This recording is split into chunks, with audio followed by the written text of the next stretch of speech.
நம்முடைய பிதாவாகிய தேவனாலும் கர்த்தராகிய இயேசு கிறிஸ்துவினால் உங்களுக்கு கிருபையும் சமாதானம் பெருகுவதாக. நாளிலும் கூட நமக்கு ஜீவனை தந்ததும் அல்லாமல் தயையும் பாராட்டினார் அல்லவா, அவரை துதிக்கலாமா?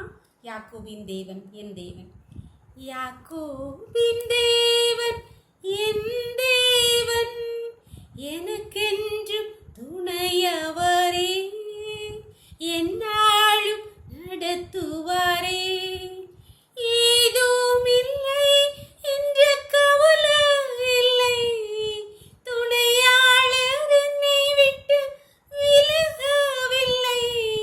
சொன்னதை செய்திடும் தகப்பன்னவா, நம்புவே இறுதி வரை, நம்புவே இறுதி வரை. என் ஓட்டத்தில் நான் தனிமை இல்லை, நேசித்தவர் என்னை வெறுக்கவில்லை. தகப்பன் வீட்டில் கொண்டு சேர்த்திடுவார், நம்புவே இறுதி வரை, நம்புவே இறுதி வரை. யாக்கோபின் தேவன் என் தேவன், எனக்கென்றும் துணையவரே, என்னாலும் நடத்துவாரே.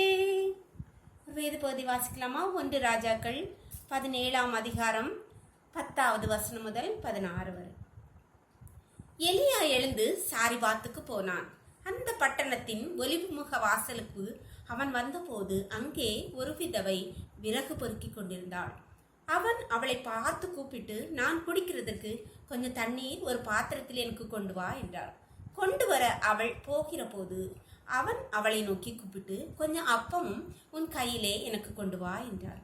அதற்கு அவள், பானையில் ஒரு பிடி மாவும் கலையத்தில் கொஞ்சம் எண்ணெயுமே இல்லாமல் என்னிடத்தில் ஒரு அடையும் இல்லை என்று உம்முடைய தேவனாகிய கர்த்தருடைய ஜீவனை கொண்டு சொல்லுகிறேன். இதோ நானும் என் குமாரனும் சாப்பிட்டு செத்து போக அதை எனக்கும் அவனுக்கும் ஆயத்தப்படுத்துவதற்கு 2 விறகு பொறுக்குகிறேன் என்றாள்.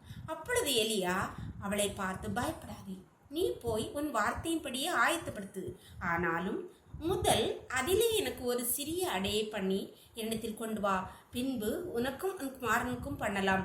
கர்த்தர் தேசத்தின் மேல் மழையை கட்டளையிடும் நாள் மட்டும் பானையின் மா செலவழிந்து போவதும் இல்லை, கலையத்தில் எண்ணெய் குறைந்து போவதும் இல்லை என்று இஸ்ரவேலின் தேவனாகிய கர்த்தர் சொல்கிறார் என்றாள். அவள் போய் எலியாவின் சொற்படி செய்தாள். அவளும் இவனும் அவன் வீட்டாரும் அநேக நாள் சாப்பிட்டார்கள். இங்கே எலியா தேசத்திலே பஞ்சம் வந்த போது கேரித் ஆற்றண்டையில் இருந்த தேவன் ஆற்றின் தண்ணீர் வற்றி போன போது கர்த்தர் எலியாவை சாரிபாத் விதவையினிடத்துக்கு அனுப்புகிறார். இங்கே வந்த எலியா விதவையை கண்டபோது கொஞ்சம் தண்ணி கொண்டு வான்னு கேட்குறாரு. அவள் கொண்டு வர போன போது கொஞ்சம் எனக்கு ஒரு அடை பண்ணி கொண்டு வாங்க. அப்போ அவள் என்னிடத்துல ஒரு அடைக்கு நானும் என் பிள்ளையும் சாப்பிட்றதுக்கு கொஞ்சம் மாவும் எண்ணெயும் தான் இருக்குது, அதை செய்யறதுக்கு தான் விறகு பொறுக்குறேன் அப்படின்னு சொல்ல உடனே இந்த எலிச்சா சொல்லுறான், இருக்கட்டு அதுபடியே நீ செய், ஆனாலும் முதல்ல அதில் எனக்கு ஒன்று செஞ்சு கொண்டு வா அப்படின்னு சொல்லு. அப்படி நீ கொண்டு வரும்போது உனக்கு இந்த பஞ்சகாலம் முழுவதும் பானையிலே மா செலவழிந்து போகுமில்லை, கலையத்தில் எண்ணெய் குறைந்து போகுமில்லை என்று சொல்கிறார். அப்பொழுது இந்த விதவை அவர் கர்த்தருடைய மனுஷன் சொன்னபடியே அவர் என்ன சொன்னாரோ முதல்ல எனக்கு பண்ணி கொண்டு வான்னு சொன்னார். அப்படின்னா அதேபடி அவள் முதல்ல எலியாவுக்கு பண்ணி வந்து கொடுத்த போது அவள் வீட்டிலே அற்புதத்தை கண்டாள், நிறைவை கண்டாள். அன்பான தேவனுடைய பிள்ளைகளே, முதலாவது தேவனுடைய ராஜ்யத்தையும் அவருடைய நீதியையும் தேடுங்கள், அப்பொழுது எல்லாம் கூட கொடுக்கப்படும். எல்லாம் கொடுக்கப்படும் இல்லை, என்ன கொடுக்கப்படும்? கூட கொடுக்கப்படும். அந்த வார்த்தைகள் ஒவ்வொரு வார்த்தைகளுக்கும் அநேக அர்த்தங்கள் உண்டு. கூட கொடுக்கப்படும், உங்களுக்கு கொடுக்கப்படும் சொல்ல, கூட கொடுக்கப்படும். அதே போல இந்த விதவை செய்தால் முதலாவது எலியாவுக்கு அவர் சொன்னபடியே கேட்டு கீழ்ப்படிந்த போது அவளுக்கு எல்லாம் 5 நாள் முழுவதும் அவளும் அவள் குமாரன் பிள்ளை எல்லாரும் சாப்பிட்டு திருப்தியாக இருக்கிறதுக்கு ஒரு குறையுமே இல்லை. அன்பான தேவனுடைய பிள்ளைகளே, கர்த்தர் நம்மிடத்தில் என்ன செய்ய சொல்கிறார்? நாம் பல காரியங்களை கர்த்தரிடத்தில் கேட்கிறோம். ஆனால் கர்த்தர் நம்மிடத்தில் எதை செய்ய சொல்லுகிறாரோ அதை செஞ்சாதான் நமக்கு அற்புதம் நடக்கும். அதை நாம் எல்லா தடவையும் மறந்து போகிறோம். இல்லை தேவனுடைய பிள்ளைகளே, முதலாவது நாம் கர்த்தரிடத்தில் கேட்கும்போது அவர் நமக்கு என்ன சொல்லுகிறாரோ அதன்படி செய்யணும்.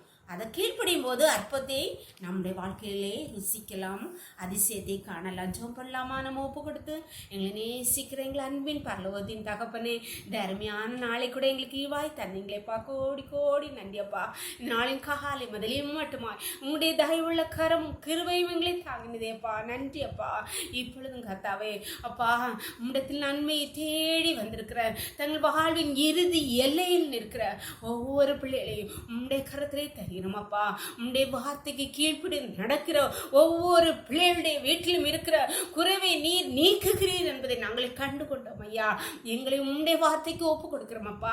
நீர் சொல்வதை கேட்க முடியா, நீர் சொல்வதை செய்யும்படியா எங்களை ஒவ்வொருவரையும் தாழ்த்தி தருகிறோம் அப்பா. எங்கள் ஒவ்வொருடைய வாழ்க்கையில் இருக்கிற எல்லா குறைவுகளையும், எல்லா பலவீனங்களும், எல்லா இல்லாமைகளையும், இயலாமைகளையும் நீ கர்த்தர் நீக்கிப்படுவீராக, நிறைவே கட்டளையிடுவீராக. உம்முடைய கருத்திலே ஒவ்வொருவரையும் தாழ்த்தி தருகிறோம். இந்த மூடி மறைச்சுக்கோங்கப்பா. சகல துதியும் கனமும் வல்லமையும் பலனும் ஞானம் எங்கள் தேவாதி தேவன் ஒருவருக்கே செலுத்துகிறோம். இயேசுவின் மூல ஜெபங்கள் நல்ல தந்தையே, ஆமீன் ஆமீன். God bless you. கர்த்தர் உங்களை ஆசீர்வதிப்பாராக. ஆமீன்.